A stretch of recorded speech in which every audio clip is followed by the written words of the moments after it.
João apertou o cinto de segurança do carro de dublês, preparando-se para a cena final de morte. Mas quando o diretor gritou "ação", algo deu errado. Em vez de simular o impacto fatal, João, impulsionado por um impulso incontrolável, virou-se para Miguel, o ator principal, e o beijou intensamente na boca, bem na frente das câmaras rodando.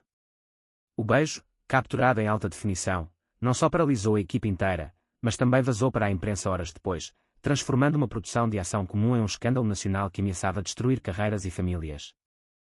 João acordou naquela manhã com o coração acelerado, como sempre antes de uma grande cena. Aos 28 anos, ele era um dublê experiente no cinema português, conhecido por sua precisão em saltos arriscados e colisões simuladas. Mas aquele dia era diferente. O filme Sombras de Lisboa contava a história de um detetive perseguindo criminosos pelas ruas da capital, e a cena final envolvia uma perseguição de carro que terminava em um acidente mortal. João era o dublê de Miguel Santos, o astro em ascensão, um homem de 30 anos cuja presença magnética enchia as telas e os corações das fãs. Miguel era tudo o que João admirava e temia, confiante, talentoso e abertamente carismático. Eles se conheceram no início das filmagens, 3 meses antes, e desde então, uma tensão sutil crescia entre eles. Conversas nos intervalos, olhares trocados durante as pausas, risadas compartilhadas sobre os erros de gravação. João, no entanto, mantinha tudo trancado dentro de si. Criado em uma família conservadora de Porto, onde o pai, um pescador aposentado, pregava valores tradicionais e a mãe rezava diariamente pela salvação dos filhos, ele aprendera cedo a esconder sua atração por homens. Um homem de verdade não se curva a fraquezas, seu pai repetia, e quando as vozes da sociedade portuguesa ainda marcada por preconceitos. Enquanto se preparava no trailer, João revisava o roteiro. A cena, o detetive, Miguel, dirige em alta velocidade, perseguido por vilões. No clímax, o carro capota, e o herói morre nos braços de sua parceira. Mas havia uma mudança de última hora. O diretor, um visionário chamado Rui Mendes, decidira adicionar um elemento emocional, um beijo de despedida na parceira, interpretada por uma atriz secundária. João, como dublê, faria a parte perigosa do captamento, mas Miguel insistira em filmar o close-up pessoalmente para a autenticidade. "Você está pronto para isso?" perguntou Miguel, aproximando-se com um sorriso que fazia o estômago de João revirar. Eles estavam sozinhos no set, esperando a equipa ajustar as câmaras. Miguel vestia o terno amassado do personagem, os cabelos levemente despenteados, exalando um perfume sutil de sândalo. "Claro, é só mais uma cena", respondeu João, forçando um tom casual. Mas seus olhos traíam o turbilhão interno.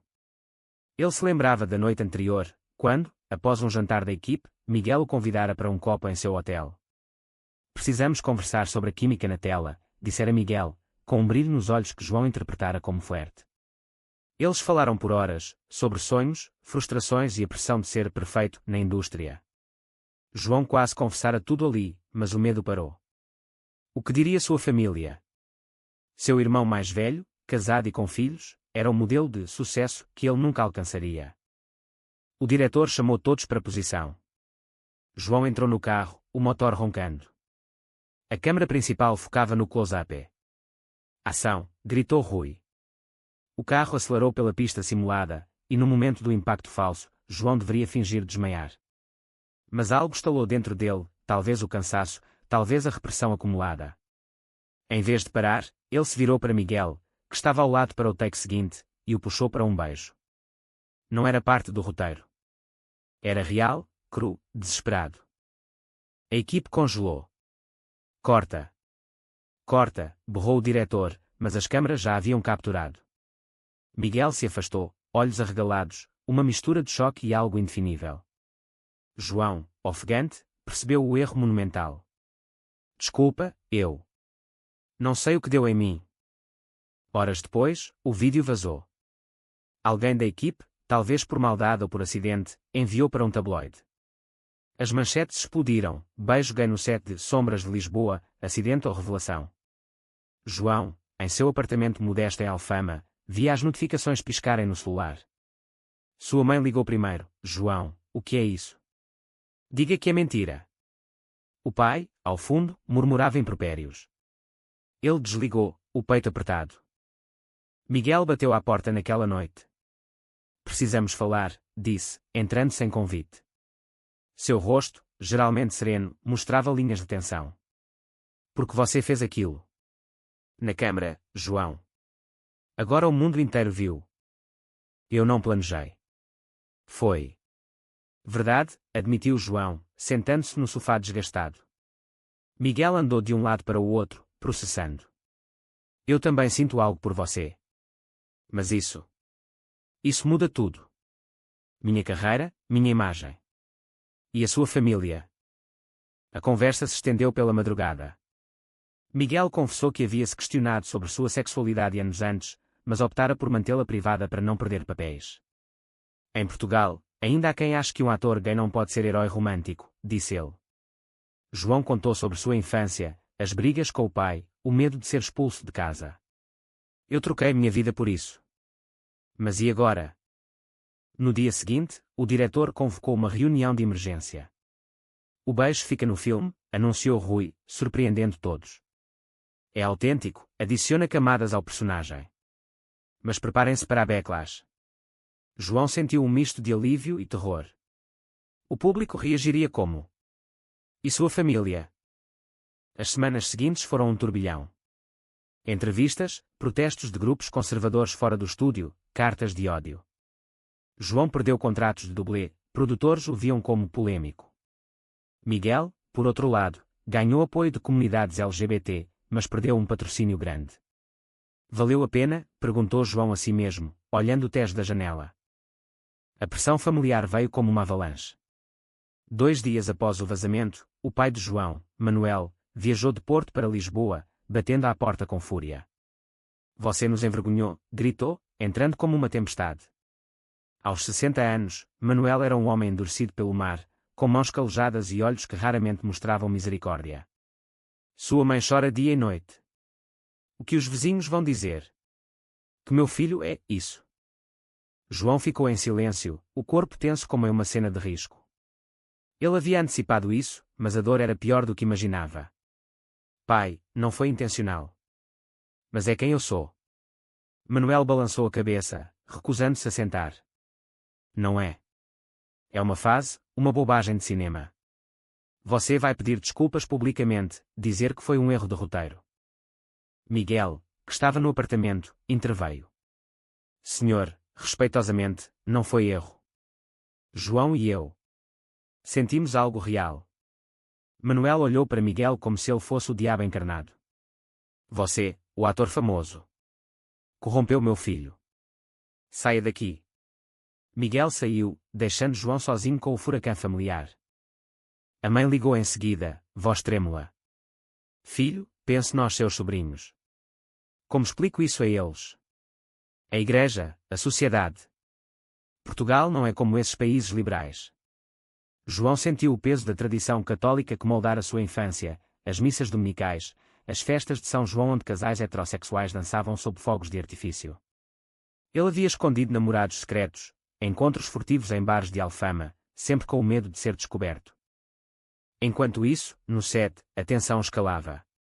Rui Mendes defendia a decisão de manter o beijo, argumentando que adicionava profundidade ao filme. Agora, o detetive morria nos braços de um companheiro, não de uma mulher, mudando o tom para uma crítica social. Mas a equipe se dividia, alguns apoiavam, outros murmuravam sobre agendas escondidas. Um assistente, amigo de João, o confrontou no almoço. Você nos colocou em risco. E se o filme flopar por causa disso? Miguel lidava com sua própria batalha. Sua agente, uma mulher astuta chamada Sofia, o pressionava, diga que foi, que era parte do personagem. Salve sua imagem. Mas Miguel hesitava. Ele se lembrava de sua juventude em Coimbra, onde estudara teatro e experimentara atrasos por colegas homens, sempre reprimidas por medo de rejeição. Não, Sofia. Talvez seja hora de ser honesto. João e Miguel se encontraram secretamente em um café à beira do rio. Estou perdendo tudo, confessou João. Meu pai ameaça-me deserdar. Miguel tocou sua mão por baixo da mesa. E eu? Perdi um contrato para uma série internacional. Mas ganhei liberdade. Eles discutiram opções, negar tudo, assumir o relacionamento, ou deixar o tempo curar.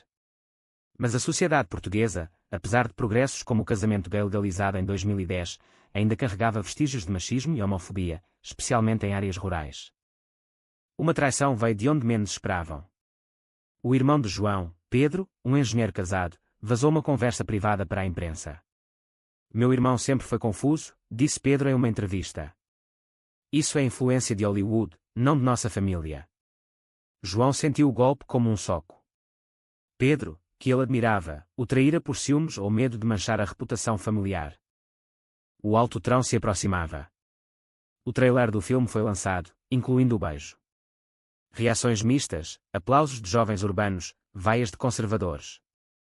Um grupo religioso organizou um boicote, chamando o filme de propaganda pecaminosa. João recebeu ameaças anônimas, forçando-o a mudar de endereço. Vale o preço? Questionava-se à noite, sozinho. Miguel o apoiava, mas suas próprias dúvidas surgiam. Em uma discussão acalorada, ele admitiu: às vezes penso se não devíamos ter parado ali. João retrucou: então você se arrepende? A resposta de Miguel, hesitante, plantou sementes de dúvida. Com o lançamento do filme se aproximando, as pressões sociais intensificavam. João foi convidado para um talk show em Lisboa, onde o apresentador, um homem de meia-idade com sorriso falso, o interrogou: foi um beijo real ou apenas acting? João, sob holofotes quentes, escolheu a verdade: foi real. E não me arrependo. A audiência murmurou, alguns aplaudiram, outros vaiaram. Nas redes sociais, hashtags como beijo fatal e orgulho português dividiam opiniões. Sua família reagiu mal. O pai cortou contato, enviando uma carta: você escolheu esse caminho. Não volte. A mãe, dividida, ligava escondida, chorando: eu te amo, mas como aceitar? João lutava com o conflito interno, era certo priorizar sua identidade sobre a família. Ele se consultou com um terapeuta, recomendado por Miguel, explorando anos de repressão. Você pagou um preço alto pela autenticidade, disse o terapeuta. Mas e o ganho? Miguel enfrentava Mauta no si próprio. Um produtor ofereceu um papel principal em um blockbuster europeu, mas com condição: negar qualquer relacionamento gay. É só negócios, argumentou Sofia. Miguel recusou, mas a dúvida o corroía. Estou sacrificando minha carreira por amor, confidenciou a João em uma caminhada noturna pelo bairro Alto. João, tocado, respondeu: amor. É isso que temos. Miguel assentiu, selando com um abraço discreto. Uma confrontação dramática ocorreu no Festival de Cinema de Sintra. João e Miguel compareceram juntos, desafiando os rumores. Um repórter agressivo os encurralou: vocês estão promovendo a homossexualidade em um país católico. Miguel rebateu: estamos promovendo a honestidade. Mas nos bastidores, um ex-namorado de Miguel apareceu, revelando segredos do passado. Ele sempre escondeu tudo por fama, disse o ex, vendendo a história para tabloides. Miguel se sentiu traído, questionando sua escolha. João, vendo Miguel abalado, ofereceu apoio. Vamos superar isso juntos. Mas internamente, ele duvidava. Perdera amigos da indústria, que o evitavam por medo de associação. Um dublê veterano o aconselhou: saia enquanto pode. Cinema não perdoa desvios. João considerou abandonar tudo, voltar para Porto e fingir normalidade. O clímax familiar veio em uma visita surpresa. Pedro, o irmão, apareceu arrependido. Eu errei, João. Med me cegou. Eles conversaram por horas, Pedro admitindo inveja da coragem de João. Você viveu sua verdade. Eu vivo uma mentira no casamento. Isso plantou sementes de reconciliação, mas o pai permanecia intransigente. Enquanto o filme estreava, críticas mistas chegavam. Alguns elogiavam a ousadia, outros condenavam. João e Miguel assistiram juntos, mãos entrelaçadas. Pagamos caro, disse João. Mas ganhamos nós mesmos. O sucesso inesperado do filme trouxe uma reviravolta. Sombras de Lisboa quebrou recordes de bilheteria, atraindo públicos jovens e comunidades LGBT. Prémios internacionais choveram, incluindo em Cannes pela autenticidade emocional. João, outrora dublê anónimo, virou símbolo de coragem. Mas o preço era alto, ele perdeu o pai para sempre, que faleceu meses depois sem reconciliação, deixando um vazio eterno. Miguel, impulsionado pelo buzz, ganhou papéis mais diversos, mas enfrentou backlash pessoal. Sua família, de classe média em Faro, o apoiou parcialmente, mas tios conservadores o ostracizaram. Você trocou família por fama? Perguntou uma prima em uma reunião tensa. Miguel defendeu: troquei mentiras por verdade. João lidava com danos psicológicos. Pesadelos com o beijo, ansiedade em sets. Ele fundou um grupo de apoio para profissionais LGBT no cinema português, canalizando a dor em ação. Não podemos mais nos esconder, pregava em palestras. Mas internamente, questionava, era certo expor outros a esse risco. Uma traição final veio de Rui, o diretor. Em uma entrevista, ele reivindicou o beijo como sua ideia genial, minimizando o papel de João. Foi um improviso dirigido, mentiu. João confrontou, você usou nossa dor para o Oscar. Rui admitiu, cinema é cruel. Sobreviva ou saia. Isso abalou a confiança de João na indústria. Miguel e João fortaleceram seu laço, morando juntos em um apartamento discreto em Chiado. Mas tensões surgiam, Miguel viajava muito, deixando João sozinho com pensamentos sombrios. E se eu tivesse parado, João confessava. Miguel respondia, então não seríamos nós. A sociedade evoluía lentamente. Leis antidiscriminação ajudavam, mas incidentes homofóbicos persistiam. João sofreu um ataque verbal em uma rua, reforçando medos. Valeu a luta? Perguntava-se. No aniversário de 1 ano do beijo, eles refletiram. Pagamos com sangue, suor e lágrimas, disse Miguel. Mas despertamos consciências. Com o tempo, João reconstruiu sua vida. Novos contratos surgiram, de diretores progressistas. Ele escreveu um livro sobre sua jornada, Beijos na Sombra, tornando-se voz contra preconceitos. Miguel estrelou um filme sobre direitos LGBT, solidificando sua posição. Mas feridas permaneciam. A mãe de João, viúva, visitou-os, aceitando aos poucos. Eu errei em não te apoiar, admitiu, abraçando Miguel. Pedro se tornou aliado, educando seus filhos sobre diversidade. Contudo, o pai assombrava João. Em sonhos, Manuel o julgava, você me matou de vergonha. Terapia ajudava, mas o arrependimento por não se reconciliar doía. Miguel enfrentou uma escolha moral, um papel em Hollywood exigia imagem hétero. Ele recusou, priorizando integridade. Perdi oportunidades, ganhei respeito, disse. O relacionamento deles amadureceu, cheio de discussões profundas sobre ética, sociedade e amor. Portugal muda, mas devagar, observava João, vendo paradas do orgulho crescerem em Lisboa. No fim, eles assistiram ao filme novamente, rindo das memórias. Aquele beijo mudou tudo, refletiu João. Para melhor ou pior. Foi certo sacrificar tanto pela verdade, ou o silêncio teria sido uma misericórdia maior?